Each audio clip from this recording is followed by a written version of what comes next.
Let's return to This Week in America. Here's your host, Rick Bratton.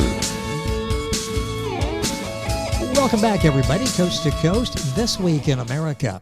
Letters from World War II by Barbara Jane Hannon is the story of her parents' lives during the war years that unfolds through the letters they wrote each other while apart. World War II was a time most of us cannot imagine.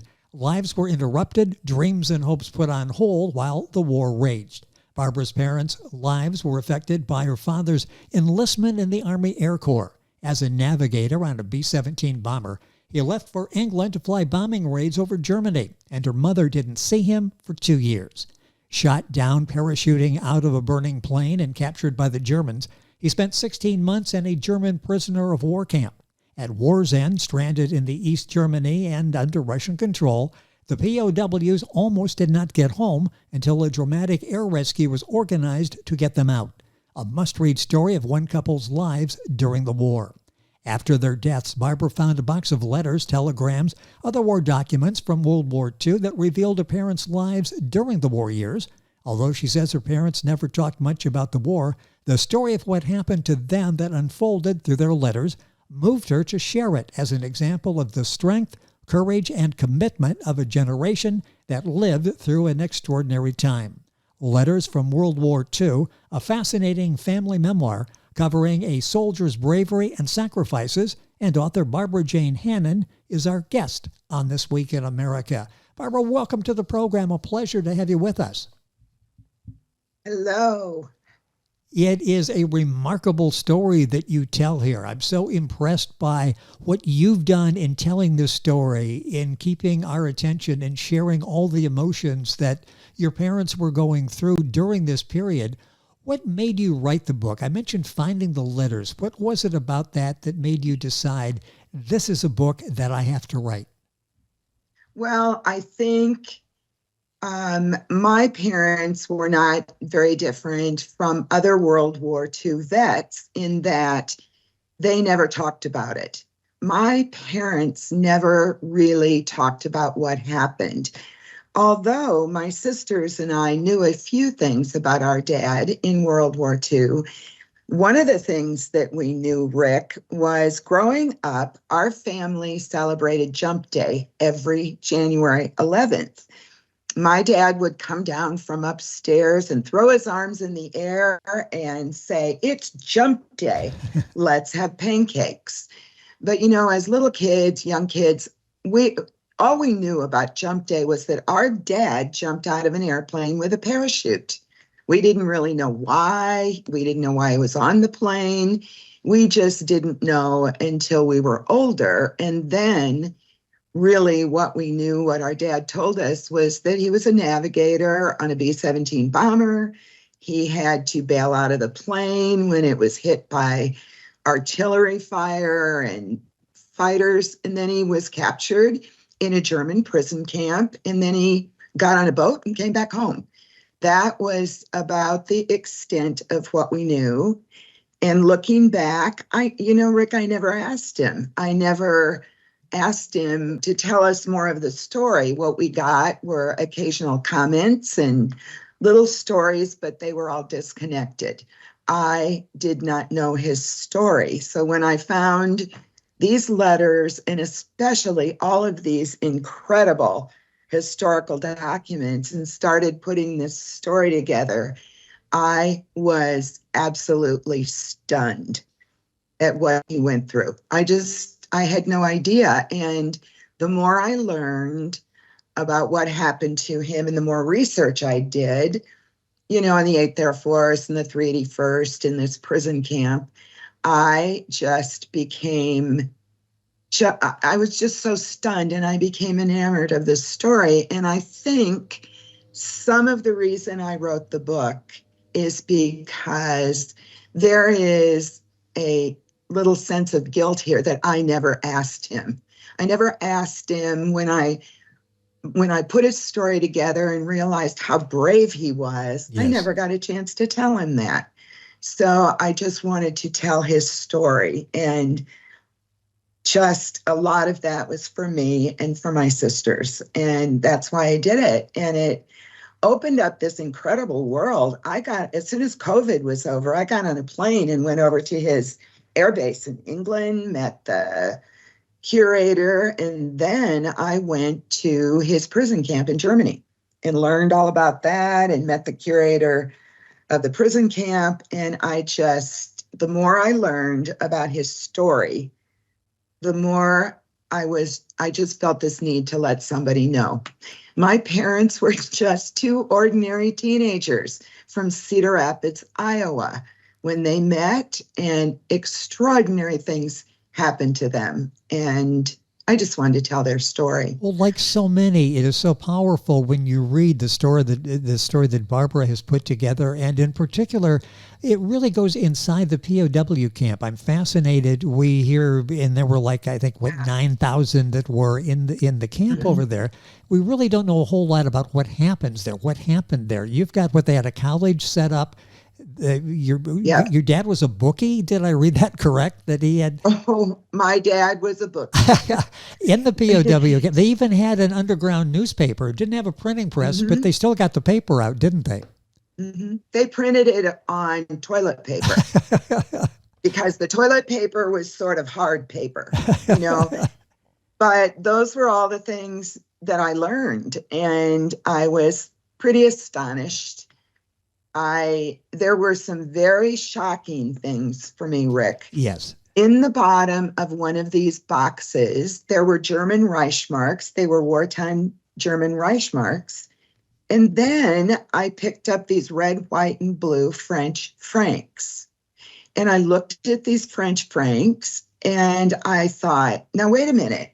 Wait just a minute here. How did my dad get to France? What was he doing in France? I didn't know he was in France.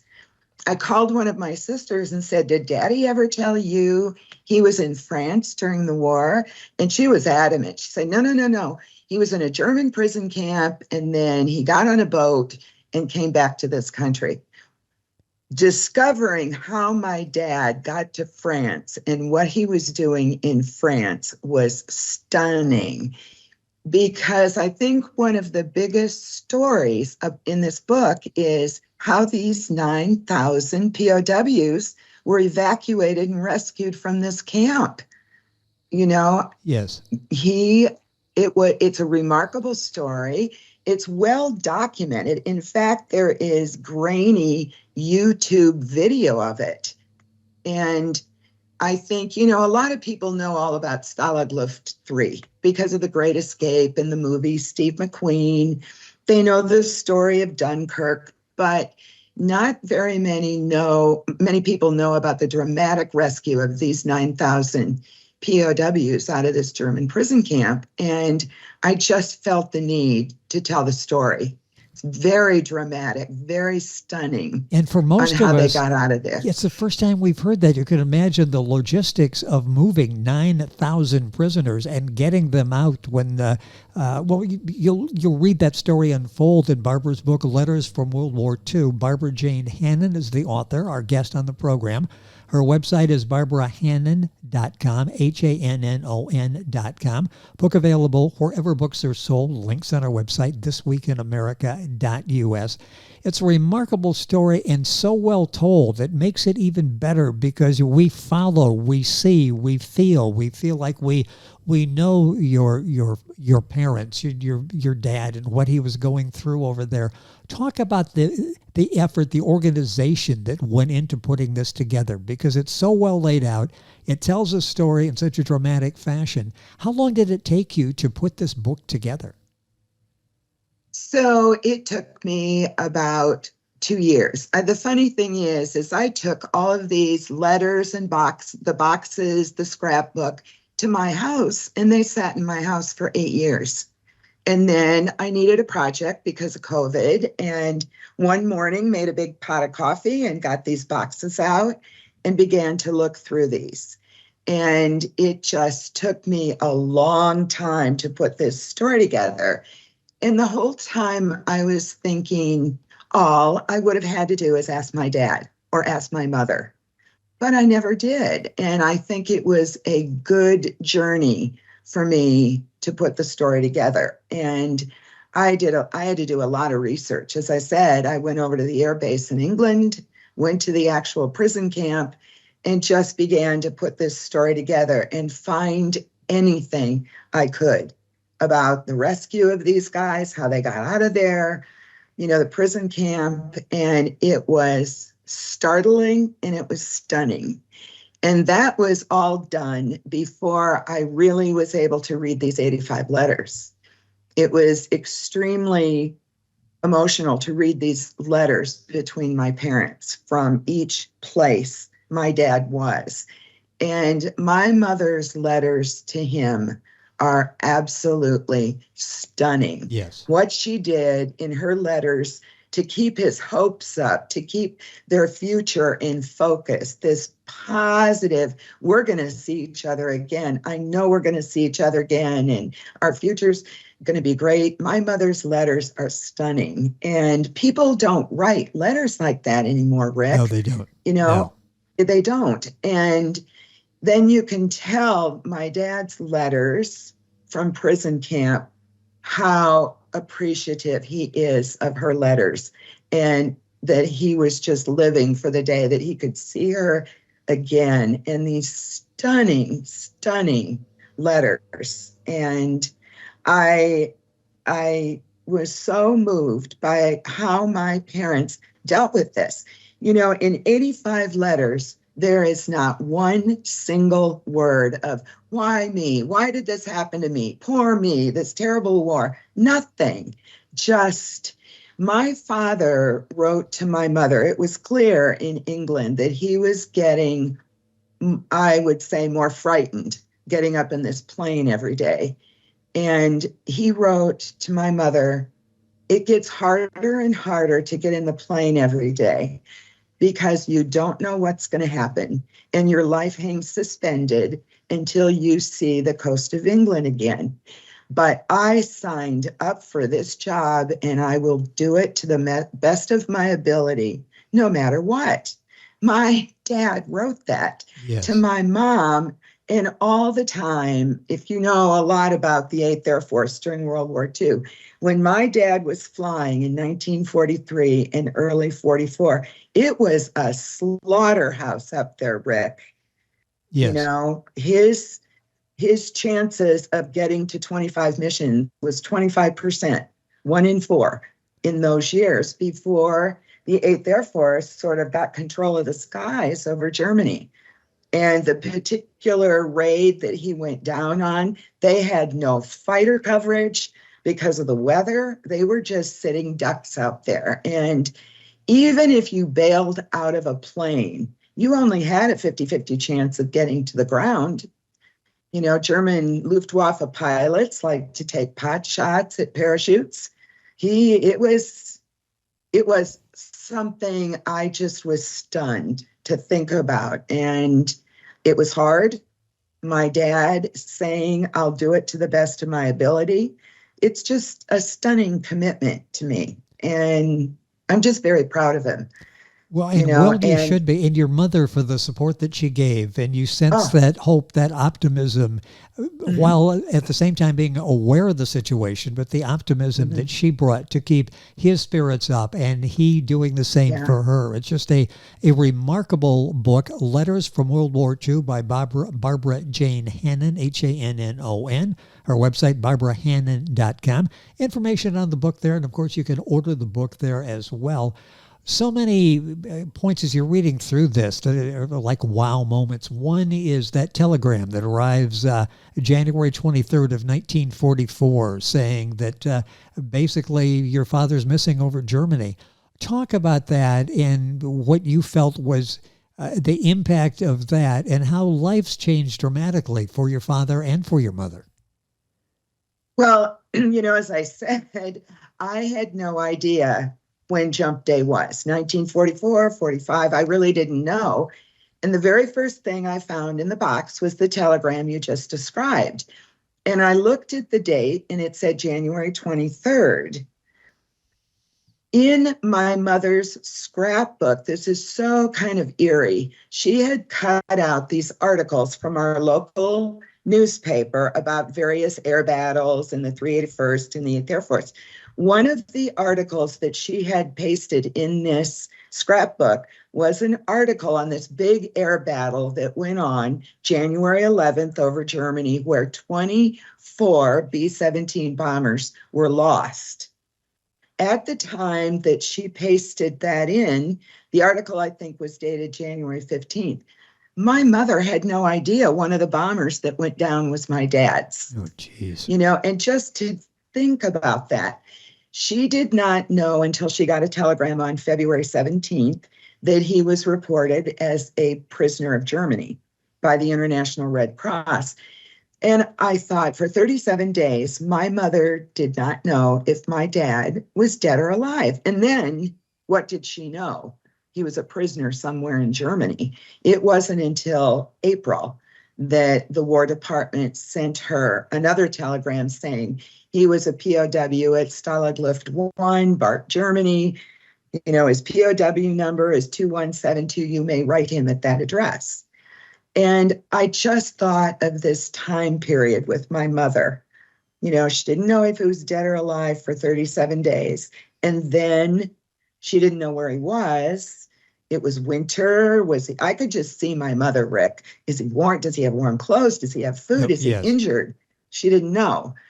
And yet as soon as he found out that the Red Cross was supplying food to this camp, she and her students, she taught high school social studies, and she and her students raised all this money for the Red Cross. She got their Red Cross bulletins. She actually went to Washington, D.C.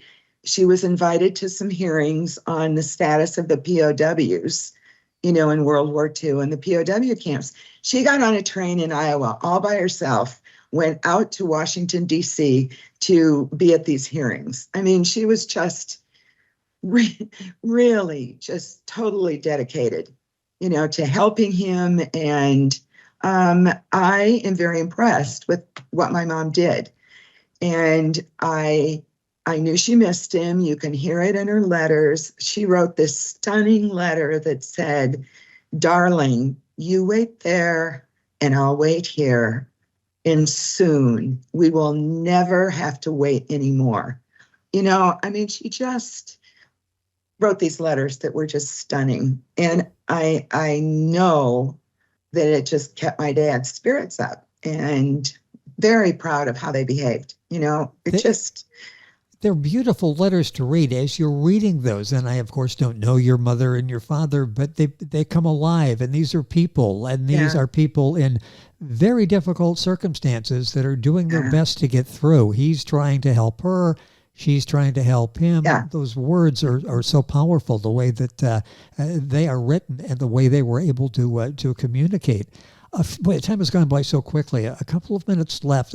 What impact did this have on you? And I ask that knowing that you're still very passionate about their story and your ability to be able to tell that story. This really changed your perception of mom and dad, didn't it? Mm-hmm. Oh, without a doubt. And as I said, one of the things that sort of ate away at me and why I wanted to tell this story is that I never got to tell my parents how proud I am. I am just so proud of how they behaved, how they helped each other, my dad's courage, my mother's stalwartness. She wrote him as many as 2 to 3 letters a week, not knowing if the letters would get to him, but just kept writing and writing and writing.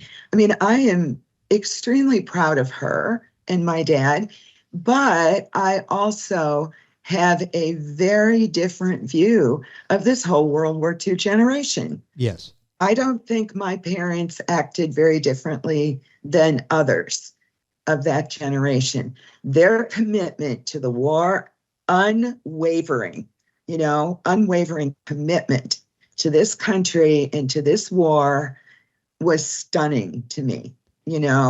Their lack of anger, their lack of whininess, that is very impressive to me. And I think my parents represent a lot of that generation. Well, they do. And you got to be proud of them, Rick. that whole You have to generation. be. And you talk to so many who are in your situation with the parents, and they don't really understand until later when they've passed through what they went through, because most of them don't talk about it. They're like your parents. Okay, did that, life moves on, and here we are today.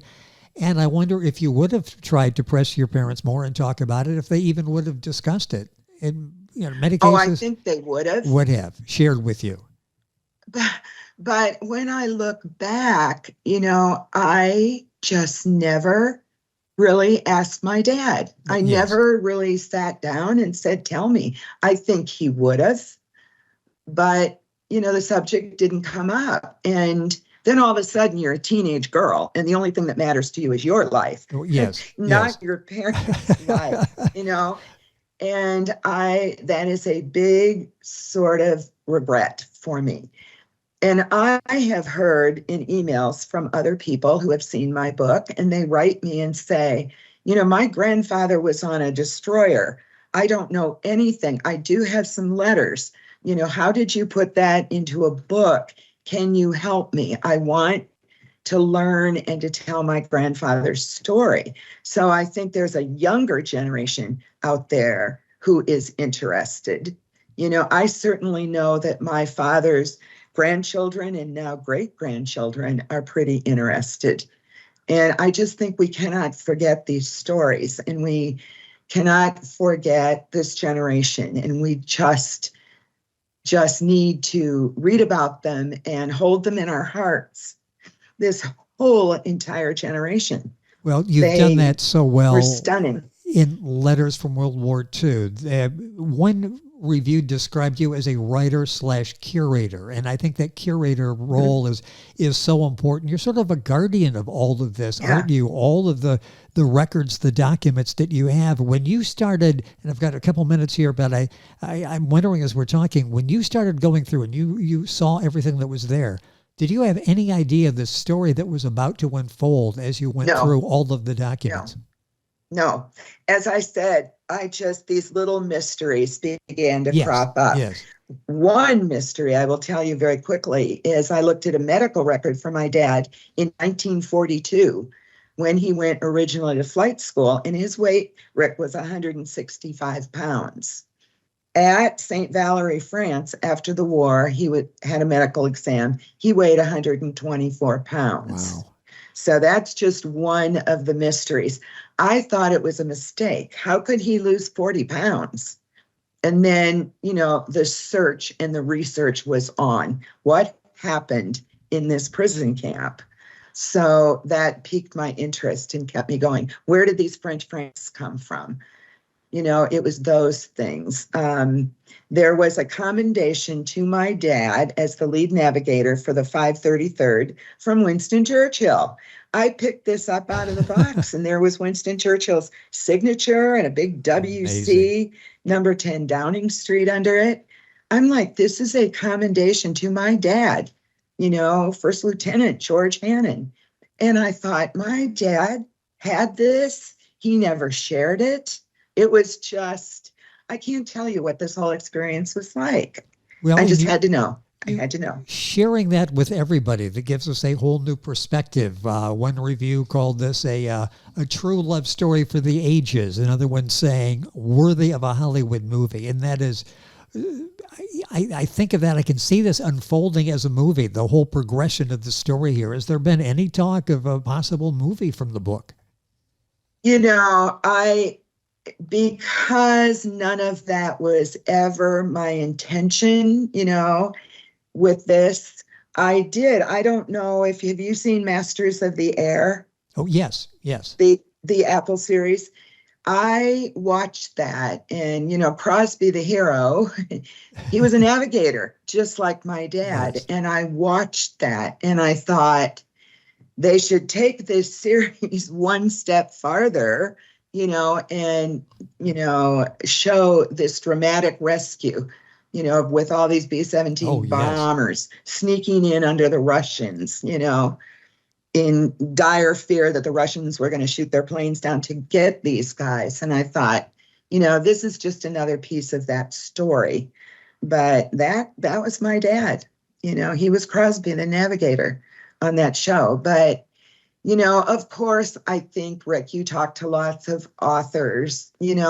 Every author's dream is that their book becomes a bestseller or a movie. Really, what I wanted to do was preserve the documents and tell my dad's story. And I did that. I'm very proud of myself. And you for should doing be. it. You've done that wonderfully. Yeah. And it would make that was my goal. Would make a good movie. Some think there's a movie there. There may or may not be a movie there. There is a movie there. The important thing is to get the book, read the book. It's a powerful piece of history. It's a story of people of the greatest generation. It's a must-read. Should be read in schools. It should be part of a history class. There's so much there, from the people involved to the situations that Barbara's talked about that they had to go through. It's a powerful memoir, Letters from World War II by Barbara Jane Hannon, Hannon. Her website is barbarahannon.com.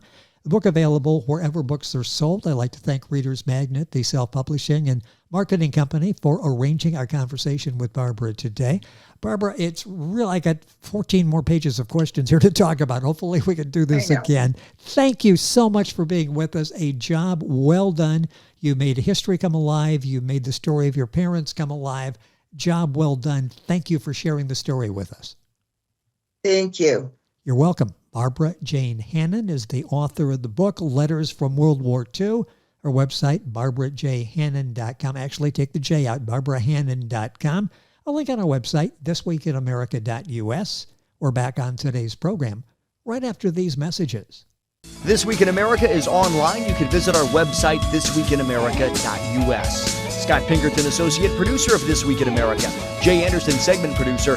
Ben Watson, Webmaster. Otto Bechet, Director of Engineering and TV Production. This Week in America produced and is a trademark of Blue Funk Broadcasting, LLC. For information on all of our guests and to listen to this week's show, our website again at thisweekinamerica.us. And I'm Sean Bratton, Executive Producer of This Week in America.